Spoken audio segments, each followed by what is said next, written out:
सप्तमो अध्याय चंड और मुंड का वध। मैं मातंगी देवी का ध्यान करता हूँ। वे रत्नमय सिंहासन पर बैठकर पढ़ते हुए तोते का मधुर शब्द सुन रही हैं। उनके शरीर का वर्ण श्याम है। वे अपना एक पैर कमल पर रखे हुए हैं और मस्तक पर अर्धचंद्र धारण करती हैं। कल्हार पुष्पों की माला धारण किए वीणा बजाती हैं। उनके अंग में कसी हुई चोली शोभा पा रही है।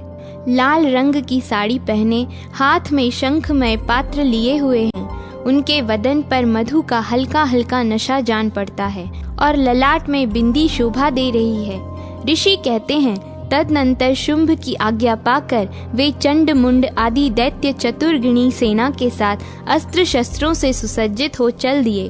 फिर गिरिराज हिमालय के सुवर्णमय ऊंचे शिखर पर पहुंचकर उन्होंने सिंह पर बैठी हुई देवी को देखा। वे मंद मंद मुस्कुरा रही थीं। उन्हें देखकर दैत्य लोग तत्परता से पकड़ने का उद्योग करने लगे। किसी ने धनुष तान लिया, किसी ने तलवार संभाली और कुछ लोग देवी के पास आकर खड़े हो गए। तब अंबिका ने उन शत्रुओं के प्रति बड़ा क्रोध किया। उस समय क्रोध के कारण उनका मुख काला पड़ गया, ललाट में भौहें टेढ़ी हो गईं और वहां से तुरंत विकराल मुखी काली प्रकट हुई, जो तलवार और पाश लिए हुए थीं। विचित्र खटवांग धारण किए और चीते के चर्म की साड़ी पहने नर मुंडों की माला से विभूषित थीं। उनके शरीर का मांस सूख गया था, केवल हड्डियों का ढांचा था, जिससे वे अत्यंत भयंकर जान पड़ती थीं। उनका मुख बहुत विशाल था। जीभ लपलपाने के कारण वे और भी डरावनी प्रतीत होती थीं। उनकी आंखें भीतर को धसी हुई और लाल थीं। वे भयंकर गर्जना से संपूर्ण दिशाओं को गुंजा रही थीं। बड़े बड़े दैत्यों का वध करती हुई वे कालिका देवी बड़े वेग से दैत्यों की उस सेना पर टूट पड़ी और उन सब को भक्षण करने लगी।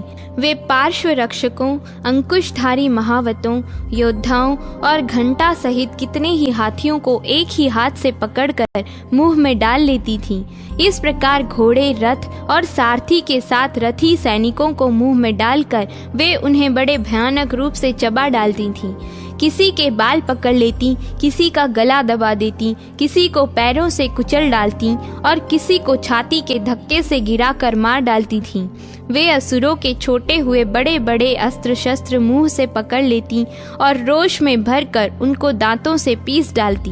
काली ने बलवान एवं दुरात्मा दैत्यों की वह सारी सेना रोंद डाली, खा डाली और कितनों को मार भगाया। कोई तलवार के घाट उतारे गए, कोई खटवांग से पीटे गए और कितने ही असुर दांतों के अग्रभाग से कुचले जाकर मृत्यु को प्राप्त हुए। इस प्रकार देवी ने असुरों की उस सारी सेना को क्षण भर में मार गिराया। यह देख चंड उन अत्यंत भयानक काली देवी की ओर दौड़ा तथा महादैत्य मुंड ने भी अत्यंत भयंकर बाणों की वर्षा से तथा हजारों बार चलाए हुए चक्रों से उन भयानक नेत्रों वाली देवी को आच्छादित कर दिया। वे अनेकों चक्र देवी के मुख में समाते हुए ऐसे जान पड़े मानो सूर्य के बहुतेरे मंडल बादलों के उदर में प्रवेश कर रहे हों। तब भयंकर गर्जना करने वाली काली ने अत्यंत रोष में भरकर विकट अट्टहास किया। उस समय उनके विकराल वदन के भीतर कठिनता से देखे जा सकने वाले दांतों की प्रभा से वे अत्यंत उज्जवल दिखाई देती थीं। देवी ने बहुत बड़ी तलवार हाथ में ले हंग का उच्चारण करके चंड पर धावा किया और उसके केश पकड़कर उसी तलवार से उसका मस्तक काट डाला। चंड को मारा गया देख मुंड भी देवी की ओर दौड़ा। तब देवी ने रोष में भरकर उसे भी तलवार से घायल करके धरती पर सुला दिया। महापराक्रमी चंड और मुंड को मारा गया देख मरने से बची हुई बाकी सेना भय से व्याकुल हो चारों ओर भागने लगी।